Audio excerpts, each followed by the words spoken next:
Selamat bertemu kembali dalam diskusi kita saat ini mengenai machine learning, deep learning, dan neural network bagian yang kedua. Ya.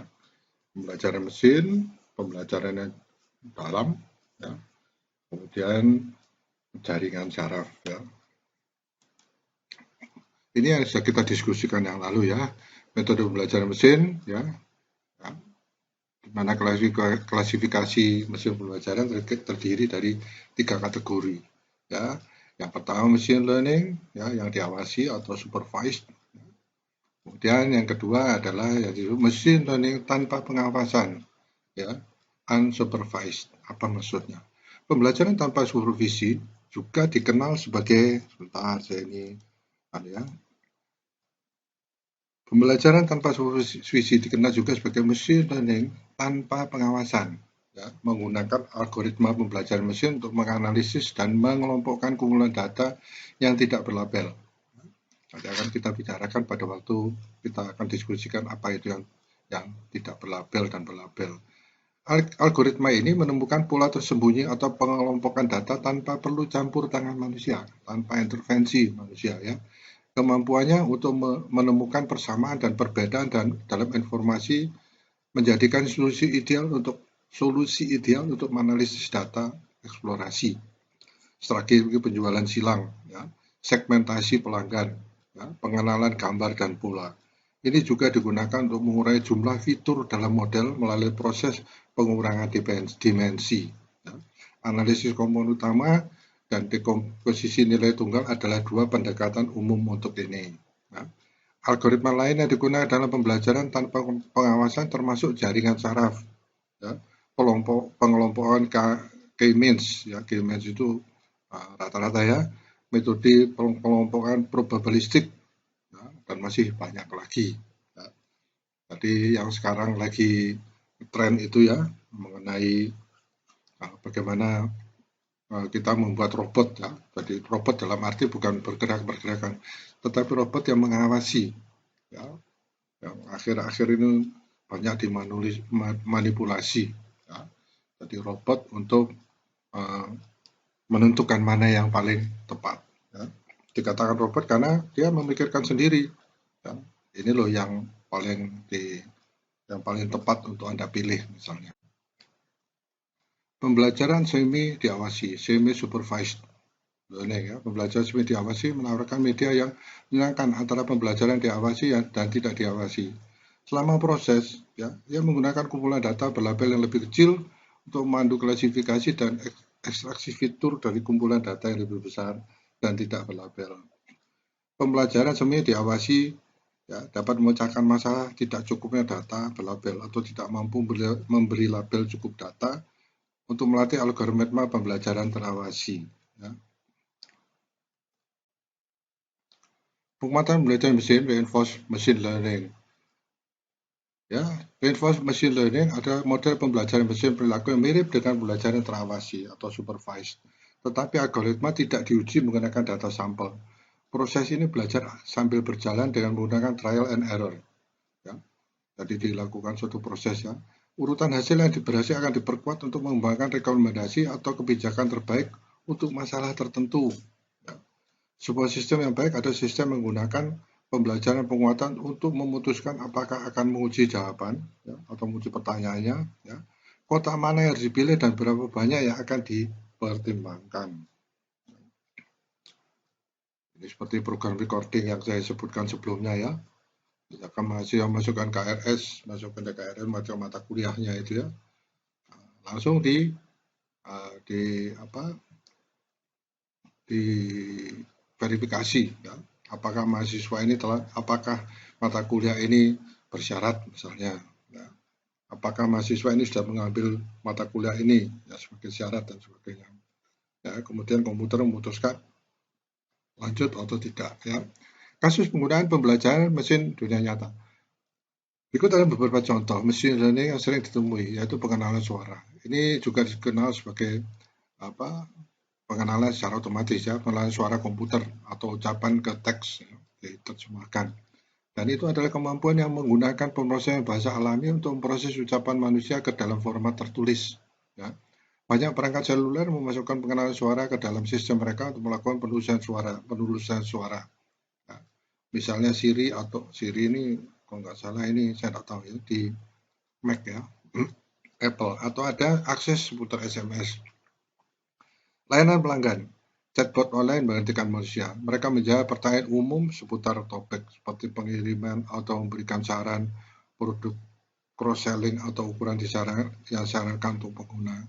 Mengubah cara berpikir tentang keterlibatan pelanggan di seluruh situs web dan platform media sosial. Contohnya termasuk perangkap message. Nah, di situs e-niaga dengan agen virtual, aplikasi Slack dan Facebook Messenger, dan tugas yang biasa dilakukan oleh asisten virtual dan asisten suara. Nah, digantikan ya. Computer vision, teknologi artificial intelligence ini memungkinkan komputer dan sistem untuk memperoleh informasi berarti dari gambar digital, video dan input visual lainnya, dan berdasarkan input tersebut ia dapat mengambil tindakan. Ya, contohnya ya, ada mahasiswa yang melakukan penelitian computer vision itu untuk mengukur kekasaran permukaan benda ya, permukaan logam. Ya. Kemampuan untuk memberikan rekomendasi ini membedakan dari tugas pengenalan gambar, didukung oleh jaringan saraf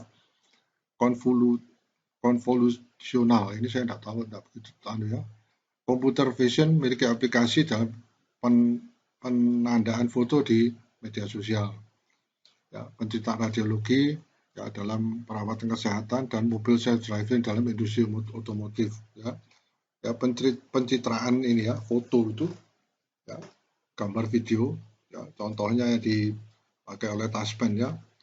Jadi mereka biasanya Taspen setiap tahun itu si pensiunan itu harus datang ke kantor mendaftarkan ya, untuk menunjukkan bahwa dia masih bicara masih hidup ya.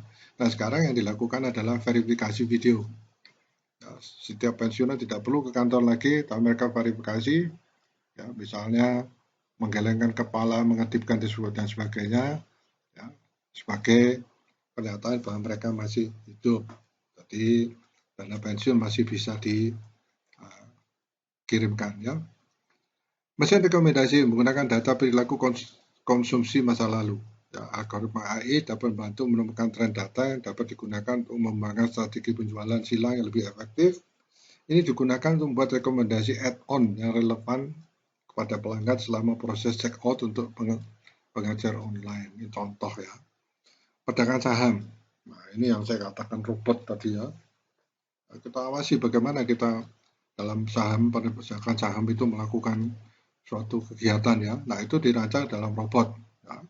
Yang sekarang lagi tren ini dimanipulasi ya, sehingga terjadi penipuan ya.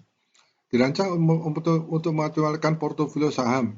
Platform perdagangan frekuensi tinggi yang digerakkan oleh AI membuat ribuan atau bahkan jutaan perdagangan per hari tanpa campur tangan manusia.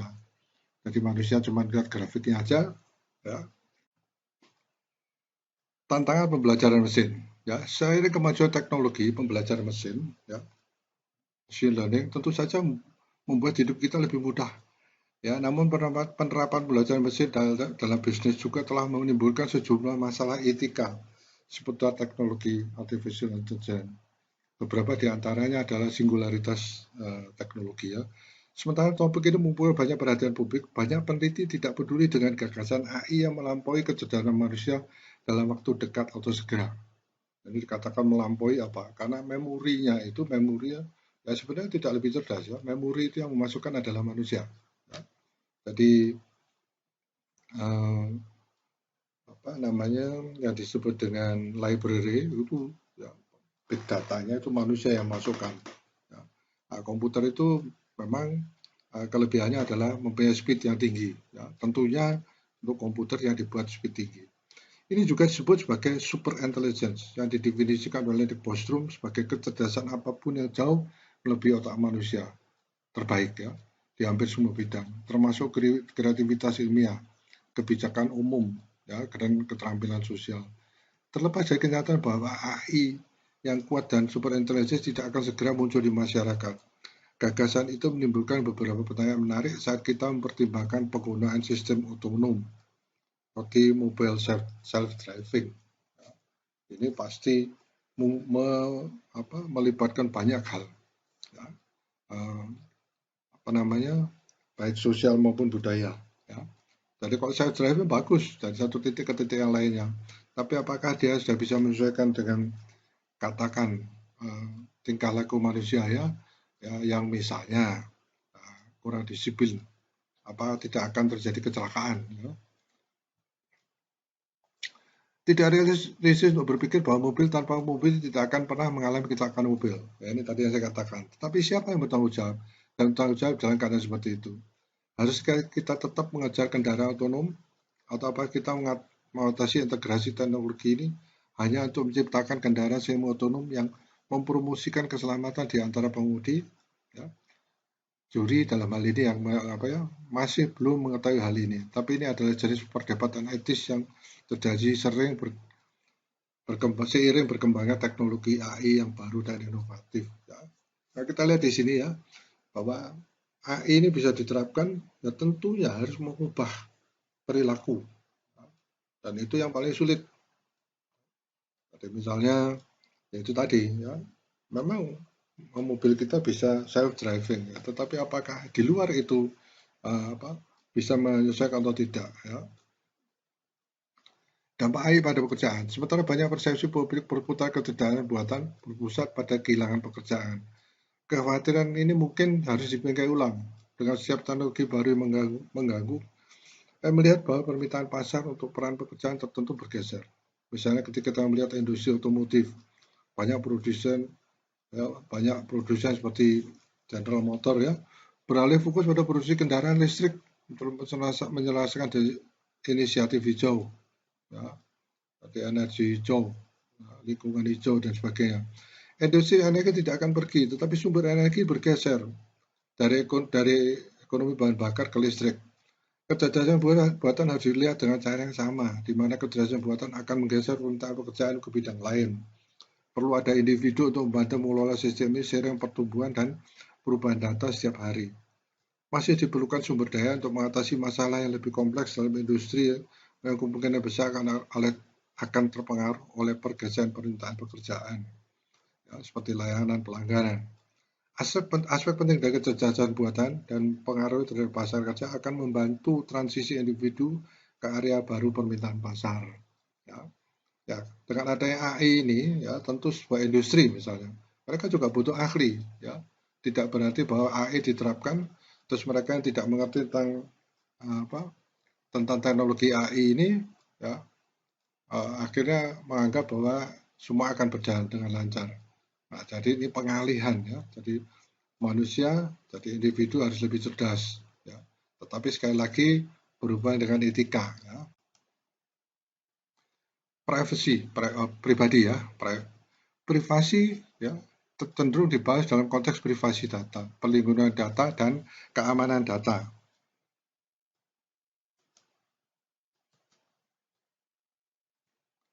Privasi cenderung dibahas dalam konteks privasi data, perlindungan data dan keamanan data. Dan kekhawatirannya telah memungkinkan pembuat kebijakan untuk membuat lebih banyak langkah di sini dalam beberapa tahun terakhir. Misalnya ada undang-undang dibuat untuk melindungi data pribadi, memberi individu lebih banyak kontrol atas data mereka. Di Amerika Serikat, masing-masing negara bagian ya, sedang mengembangkan kebijakan yang mewajibkan bisnis untuk memberitahu konsumen tentang pengumpulan data mereka. Undang-undang baru-baru ini telah memaksa perusahaan untuk memikirkan kembali bagaimana mereka menyimpan dan menggunakan data pengenal pribadi. Ya, ini private ya, I-nya itu apa? Identitas ya, private identity identification. Ya, mudah-mudahan saya salah ya. Akibatnya, investasi dalam keamanan telah menjadi prioritas yang meningkat bagi bisnis karena banyak berusaha menghilangkan kerentanan dan peluang untuk pengawasan, peretasan, dan serangan cyber. Itu kita lihat ya, kalau di Indonesia itu masalah pinjaman online ya yang kita akhir ini banyak dengar ya. Bias dan diskriminasi ya. Contoh bias dan diskriminasi di jumlah sistem cerdas telah menimbulkan banyak pertanyaan etis mengenai penggunaan kecerdasan buatan. Ya. Bagaimana kita dapat melindungi dari bias dan diskriminasi? Ya, ketika data itu sendiri dapat menyebabkan bias ya. Sementara perusahaan biasanya memiliki niat baik di sekitar upaya otomatisasi mereka. Banyak yang menyoroti beberapa konsekuensi tidak terduga ya, dari memasukkan artificial intelligence ke praktek perekrutan. Dalam upaya mereka untuk mengotomatisasi ya, dan menyederhanakan suatu proses. Sebuah perusahaan secara tidak sengaja mencondongkan calon pekerjaan potensial berdasarkan gender ya, untuk peran teknis terbuka dan mereka akhirnya harus membatalkan proyek tersebut, ya, program tersebut ya. Saat peristiwa seperti itu muncul, sebuah biro telah mengajukan pertanyaan lain seputar penggunaan AI dalam praktek perekrutan. Seperti data apa yang dapat digunakan ya, saat mengevaluasi kandidat. Bias dan diskriminasi juga tidak terbatas pada fungsi sumber daya manusia. Itu dapat ditemukan di sejumlah aplikasi mulai dari perangkat lunak pengenalan wajah hingga algoritma media sosial. Ya. Saat bisnis menjadi lebih sadar akan risiko dengan AI, mereka juga menjadi lebih aktif dalam diskusi seputar etika dan nilai AI ini. Ya, saya kira demikian ya.